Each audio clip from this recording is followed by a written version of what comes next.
Квартирант қызбен төсектес болдым. Сорлы басым-ай, бір қыздың етегін көтерем деп сорлап қалдым-ау. Бұл көрші подъезде тұратын жігіттің айтқаны. Темекі тартып, көлігімді шұқылап тұрған маған сәлем бере салып осылай деді. Не болды? Деп үлгермедім.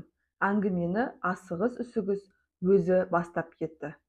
Квартирант қызбен төсектес болдым. Қазір заман қиын, ақша табу оңай емес. Бір айлыққа қараған күн құрсын.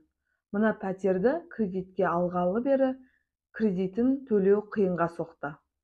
Ақыры әйеліміз екеуміз ақылдаса келіп, бос тұрған бір бөлмеге 2 квартирант қыз алмақ болдық.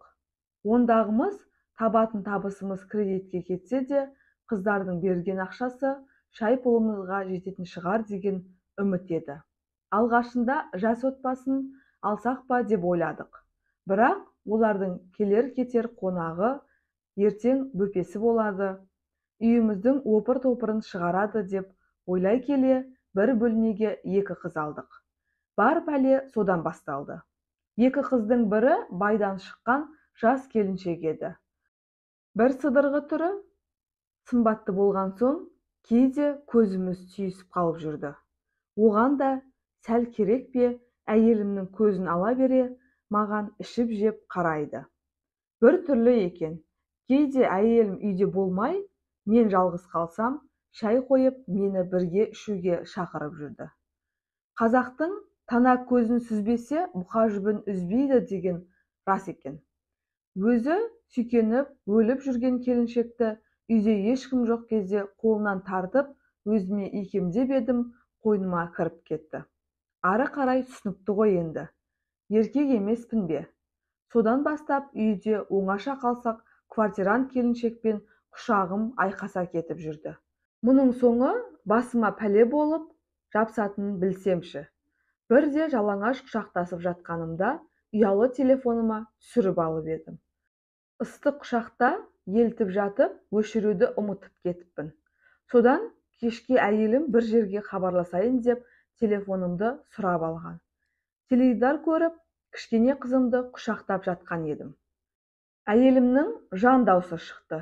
Жүгіріп барғанмын. Әйелім еңіреп тұр. Қолында менің телефоным. Мынау не дейді? Сонда барып, суретті өшірмегенім есіме түсті. Телефонды жұлып алып, еденге бір ұрып, тас талқанын шығардым. Басқа жол жоқ. Ана суреттегі біздің төсек құшақтап жатқан квартирант қыз ғой, деп әйелім тап берді. Әй, қайдағы мен? Дұрыстап қарадың ба? Интернеттен көшіріп алған сурет қой, деп мен айқайға бастым. Басқа амал қалмады. Дәл сенсің, сені танымай не болды? Ақ төсегімді арамдадың, кет үйден. Ана жүзікшемен бірге тұр. Оны да құртамын, деп әйелім айқайға басып жатыр. Ақыры үйден шығып кеттім. 2-3 күн әйелімнің ашуы басылсын деп, достардың үйіне қонып жүріп, қайтып келсем, әйелім үйге кіргізер емес. Не істеймін? Басым қатты. Квартирантпен төсектес болам деп сорлап қалдым.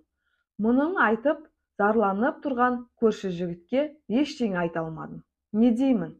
Нәпсіңе ие бола алмаған өзіңнен көр, дегім келді. Бірақ айтпадым. Өйткені осыдан 1 жыл бұрын біз жұмысқа кеткенде баламды қарап жүрген қызды көңілдес етіп алдым деп бір бөсіп еді. Ендігісі мынау, не айтуға болады? Білмедім. Осы әңгіме туралы өз ойларыңызды жаза кетіңіздер. Арнаға тіркеліп, лайк басып, және де қоңырау белгісін басып қойыңыздар. Келесі видеода кездескенше назарларыңызға рахмет.